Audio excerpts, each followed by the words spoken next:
A paz do Senhor, amados irmãos. Eu sou Laerte Santos e nessa manhã eu quero meditar com vocês aqui na palavra de Deus, palavra de vida eterna. Estamos aqui no capítulo 6 do Evangelho segundo escreveu João, o apóstolo do amor. E aqui no versículo 65 do capítulo 6, João 6, versículo 65, e dizia: por isso eu vos disse que ninguém pode vir para mim, se por meu Pai não lhe for concedido.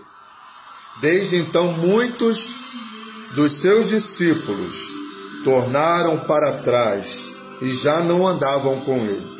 Então disse Jesus aos 12: quereis vós também retirar-vos? Respondeu-lhes, pois Simão Pedro: Senhor, para quem iremos nós? Tu tens as palavras da vida eterna. E nós temos crido e conhecido que tu és o Cristo, o Filho do Deus vivente. O capítulo 6, nós vamos ver que Jesus vai realizar ali a multiplicação dos pães, alimentando 5.000 homens, cerca de 5.000 homens. Foi algo estupendo, maravilhoso, um grande sinal. Essa própria multidão que está abandonando Jesus aqui, eles vão declarar que Deus havia levantado um profeta conforme havia profetizado o próprio Moisés. A gente vai ver isso no versículo 14 desse capítulo, que é um capítulo bem longo, e que a referência à profecia de Moisés está lá em Deuteronômio, capítulo 18, versículo 15.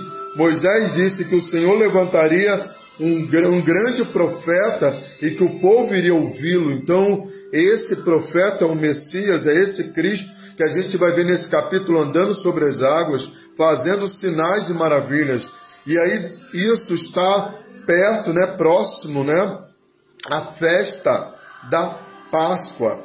E a gente vai ver que a partir do versículo 22, Jesus vai começar a dizer para esse povo que no dia seguinte, então, a esse milagre da multiplicação, então o povo agora, no outro dia, vai buscar Jesus, e Jesus vai dizer: vocês me buscam não pelos sinais que vistes, ou seja, os sinais que corroboram com a profecia de que ele é o Messias. Ou seja, vocês não me buscam por quem eu sou, mas por aquilo que eu faço. E hoje não é diferente. Muitas pessoas vão ávidas até Cristo, mas não por causa de Cristo, não porque o seu interesse é Cristo, mas por aquilo que Cristo realiza, as maravilhas, os milagres, a prosperidade. Só que Cristo, ele tem prazer em abençoar. Sim, ninguém o impeliu, ele que quis alimentar o povo. Foi ele, lá no capítulo 9 de Mateus, que teve compaixão da multidão, porque eram como ovelhas sem pastores. Foi ele, tudo é por meio dele. Jesus, ele agiu de acordo com a sua própria motivação, a sua misericórdia, a sua compaixão, que o fazia agir, se mover, realizar, fazer milagre. Mas sobretudo, vamos ver que Cristo, ele estava interessado em ensinar. O sermão da montanha, a gente vai ver isso, que Cristo começa o seu ministério ensinando, instruindo, e aqui quando ele começa a falar da sua natureza, de que ele era o pão vivo, porque aquelas pessoas não deveriam trabalhar pelo pão que perece, porque o próprio povo lá no deserto comeu maná, mas eles se perderam no meio do caminho. Então, quando nós fazemos tudo o que fazemos é apenas movidos por coisas que são momentâneas e passageiras, eu quero te dizer que não difere de quem nem conhece a Deus, porque quando Paulo, lá no capítulo 15 de 1 Coríntios, ele vai falar sobre a ressurreição, que é de fato a doutrina mais importante para nós. Sabemos que o próprio Cristo vai dizer aqui, ele vai fazer várias afirmativas, pelo menos 13, de que ele era a vida, de que aquele que cresce nele teria vida. que ele ressuscitaria no último dia. Isso está no versículo 33, 35, 39, 40, 44, 47, 48, 50, 51, 54, 57, 58, 63. Então, pelo menos 13 afirmações de Cristo, quando ele afirma categoricamente, enfatiza por 13 vezes que ele é a vida eterna, de que aquele que comer dessa carne, esse terá a vida eterna. Aqueles que creem nele, mesmo que estejam mortos, ressuscitarão no último dia.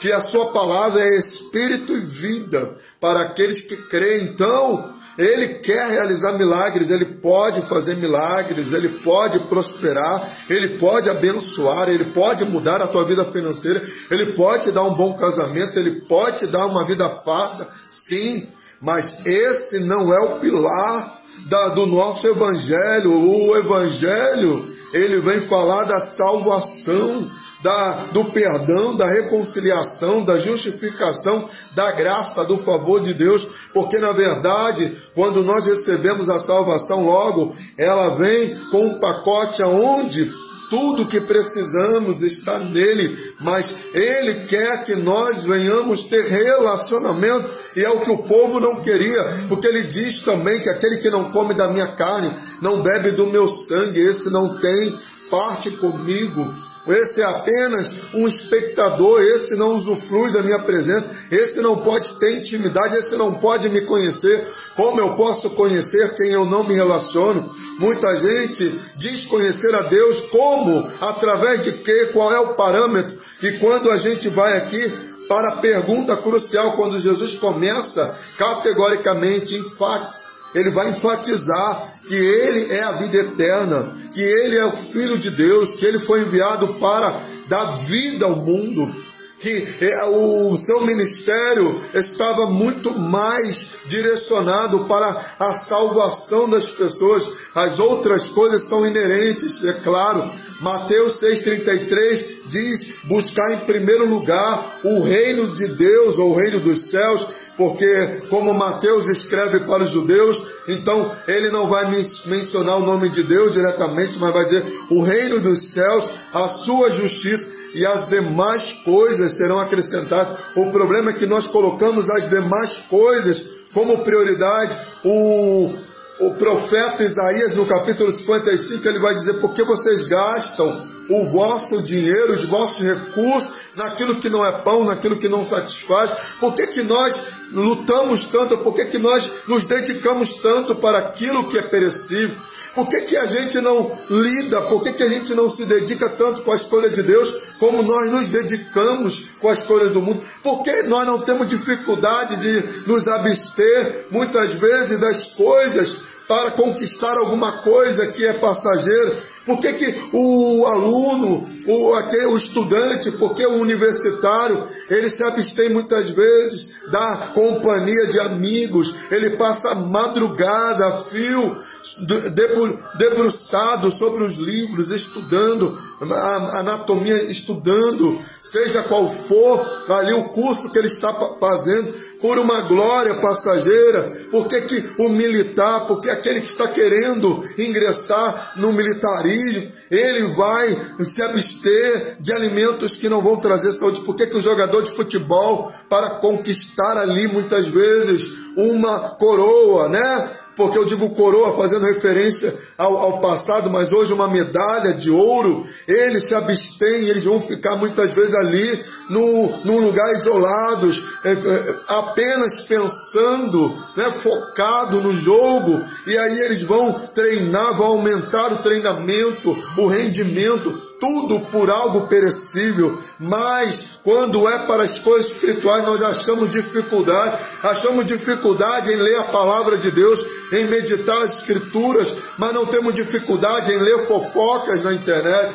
Por que passamos horas a fio maratonando séries na televisão ou na internet ou em outros canais, nos streamings, mas temos dificuldade de ter ali um momento com Deus Por que temos facilidade de ficar o dia todo, talvez, ali maratonando numa série, mas 2 horas no culto a pessoa não consegue parar, ela não consegue ali? Então a gente vai vendo a dificuldade das coisas espirituais, porque realmente as coisas espirituais devem envolver tudo que é em nós, e é por isso que as pessoas não conseguem se ligar completamente. E aí essa multidão que outrora disse que Jesus era o profeta, agora essa multidão vira as costas. Cuidado, porque aqueles mesmos que vão dizer hoje que você é um homem de Deus, serão aqueles que quando você pregar a verdade ou fizer alguma coisa que eles não concordem,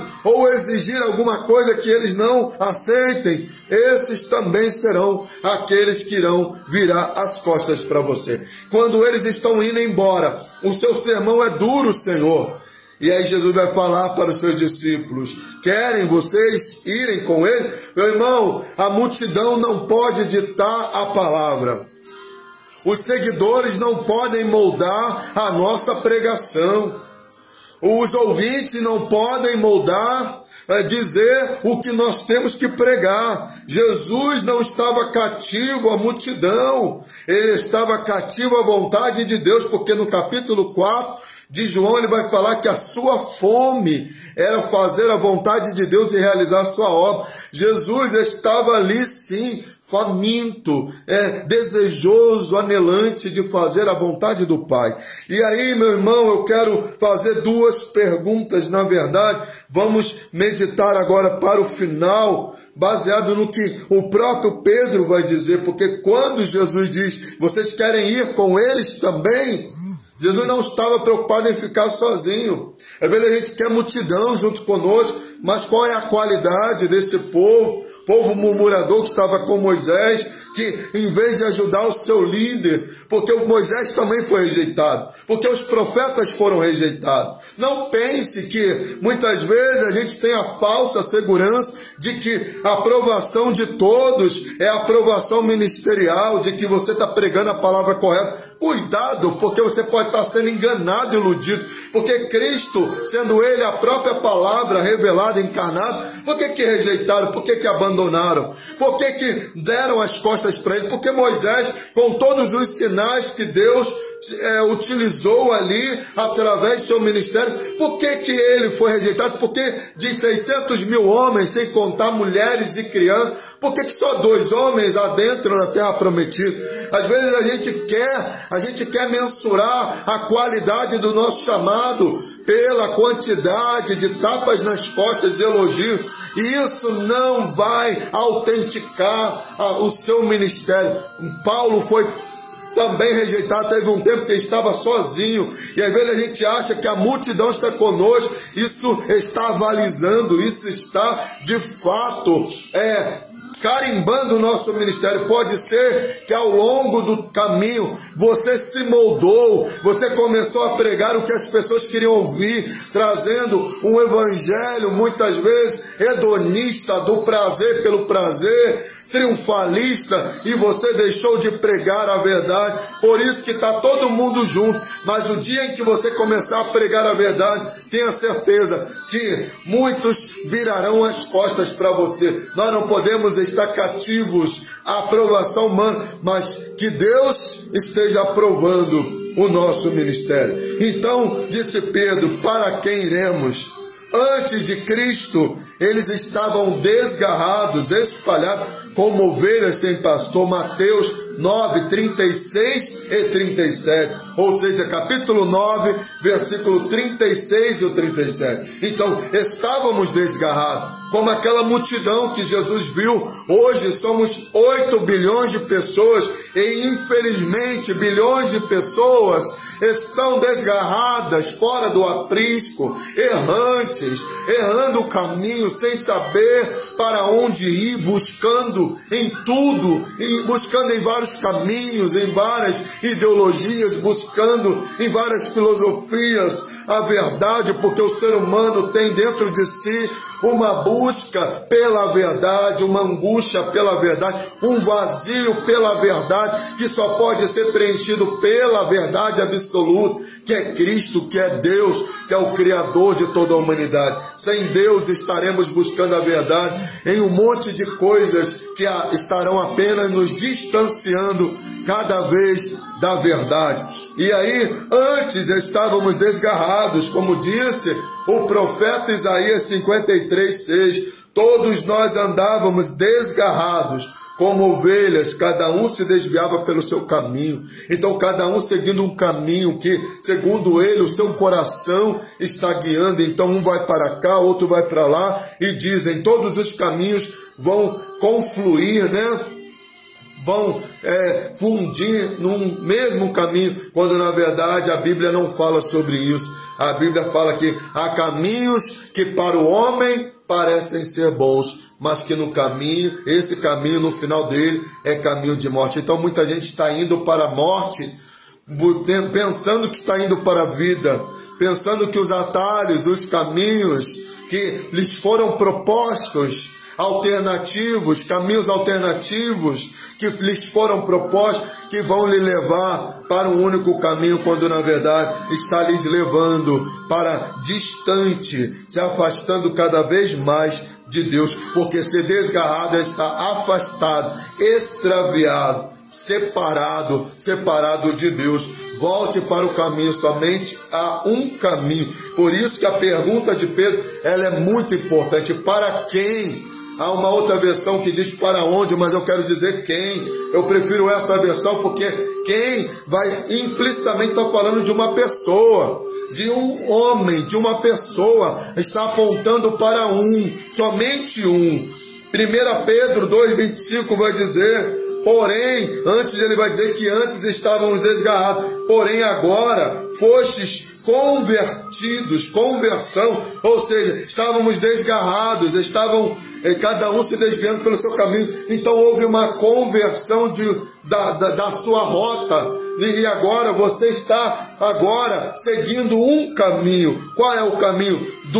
Ao pastor, o sumo pastor e bispo universal. O bispo universal não é o Papa. O bispo universal é Cristo. Somente Ele é o único mediador entre Deus e os homens. Ele é o bispo, Ele é o pastor, o apacentador das nossas almas. Ele é o pastor do Salmo 23. Ele é o pastor de João 10. Ele que deu a vida por nós. Ele que nos conhece verdadeiramente. Ele conhece as suas angústias. Ele conhece as suas inquietações. Ele conhece as suas preocupações, suas dores, suas frustrações. Ele conhece seus anseios, suas solidões. Ele conhece, porque Ele é vivo e Ele está no meio de nós todas as vezes que invocamos o seu nome.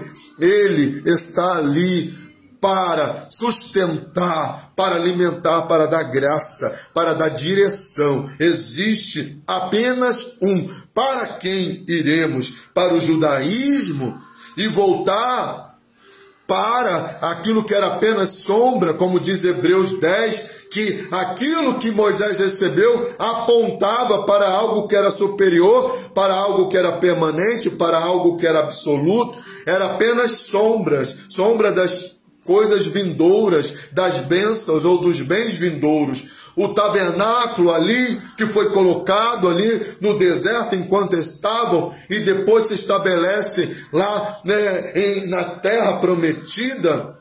Esse tabernáculo era apenas o modelo para onde é o nosso destino, para onde nós iremos. Nós iremos para um lugar, para uma pessoa. A nossa morada não é aqui. Estavam no deserto como nós. O tabernáculo estava no deserto com eles, andando com eles. Mas a nossa morada é a Nova Jerusalém. É a nossa terra que mana leite e mel. Então, para quem iremos? Para quem você irá? Quem será a resposta? Quem é a verdade? Quem é o caminho? Quem é o Salvador? E aí Pedro também faz a pergunta e ele mesmo dá a resposta. Só em ti, somente há um mediador, somente há um caminho, somente há uma verdade, somente há um Deus, somente há um Senhor e um mediador entre Deus e os homens. Ou seja, ele é absoluto, ele é ímpar, não há outro semelhante, ele é inigualável, incomparável, ele é exclusivo, somente um, somente eu sou. Ele não vai dizer que ele é um dos caminhos, um caminho, ele diz o caminho, artigo definido, o caminho, só há um caminho, o caminho é Cristo, eu sou o caminho, a verdade, artigo definido. E a vida, sem ele, sem Cristo não há vida. Sem Cristo você está disperso como ovelha que está longe do aprisco, desviada, extraviada do caminho. Mas hoje ele te chama, vem para o meu redil, vem para o meu aprisco. Eu serei o seu pastor, eu serei o seu Senhor, eu serei o seu Deus, eu serei absoluto, eu sou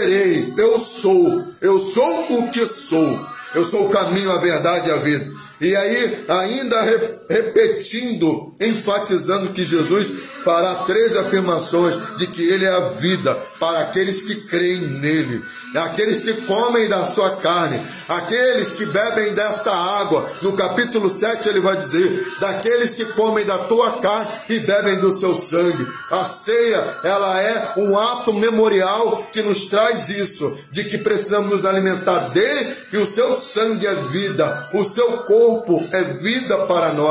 Quem não come da minha carne, não bebe do meu sangue, esse não tem parte comigo. Então, meus irmãos, amado ouvinte, só há o caminho, não os caminhos. O caminho é Cristo, ele é a vida, ele é a verdade, ele é o pastor, ele é o sumo sacerdote eterno, ele é maior que Moisés. O autor aos Hebreus vai dizer, ele é maior que os anjos. Hebreus capítulo 1, ele é o Senhor, ele é o único, unigênito Filho de Deus. Nós viemos depois por adoção, mas na eternidade, Deus só tinha um filho, e o seu filho unigênito trouxe para o Pai, e quer também trazer você que está afastado, disperso, extraviado, perdido, errante, vacilante, sem expectativa em relação ao futuro. Você que diz que quando a matéria acabar, tudo acabou. Quero te dizer, você está equivocado. Existe a eternidade. Você que acha que vai ser purificado em outras vidas, a Bíblia diz que ao homem está ordenado morrer uma única vez, vindo depois disso o juízo. Se não fosse assim, Jesus não estaria tão preocupado. Ele não teria necessidade que ele viesse para ser aquele que iria dar a vida por nós. Então ele te chama hoje. Venham todos que têm sede, venham todos que têm fome, venham todos que estão perdidos, venham todos que estão cansados, sobrecarregados. Eu vos aliviarei. Tomai sobre vós o meu fardo, porque ele é leve e o meu jugo é suave. Venha para Cristo, ele é o caminho, ele é a resposta, ele é o Salvador, ele é o Espírito vivificante, o segundo Adão. O primeiro me tirou do jardim, o segundo Adão, ele quer te colocar de volta no jardim de Deus, na família de Deus, restaurar a tua vida, até que ele venha, até que ele venha, até que ele venha, até que ele venha, até que ele venha, até que ele venha, até que ele venha buscar o seu povo, as suas ovelhas que estão no seu aprisco. Deus, Jesus Cristo, meu Senhor, antes de voltar ao céu e completar toda a sua obra ainda aqui na terra, o Senhor disse que iria enviar o Espírito, no capítulo 16 de João, o Espírito da verdade, que o mundo não conhece. Por isso que as pessoas estão andando errantes, porque elas não conhecem o Espírito da verdade. Jesus, tem misericórdia dessa geração, que o Espírito que viria para convencer os homens do pecado, da justiça e do juízo, Espírito Santo, brada no coração desse ouvinte, para que a verdade venha brilhar dissipar toda ignorância espiritual. Traga luz, haja luz, em nome de Jesus. Amém. E eu respondo, eu só posso ir para uma pessoa, e é Jesus, porque só Jesus tem a palavra da vida eterna, porque Ele é a vida eterna, porque Ele é a ressurreição e a vida eterna, porque Ele é o Pai da eternidade. Fica com Deus. Deus vos abençoe em nome de Jesus. Amém.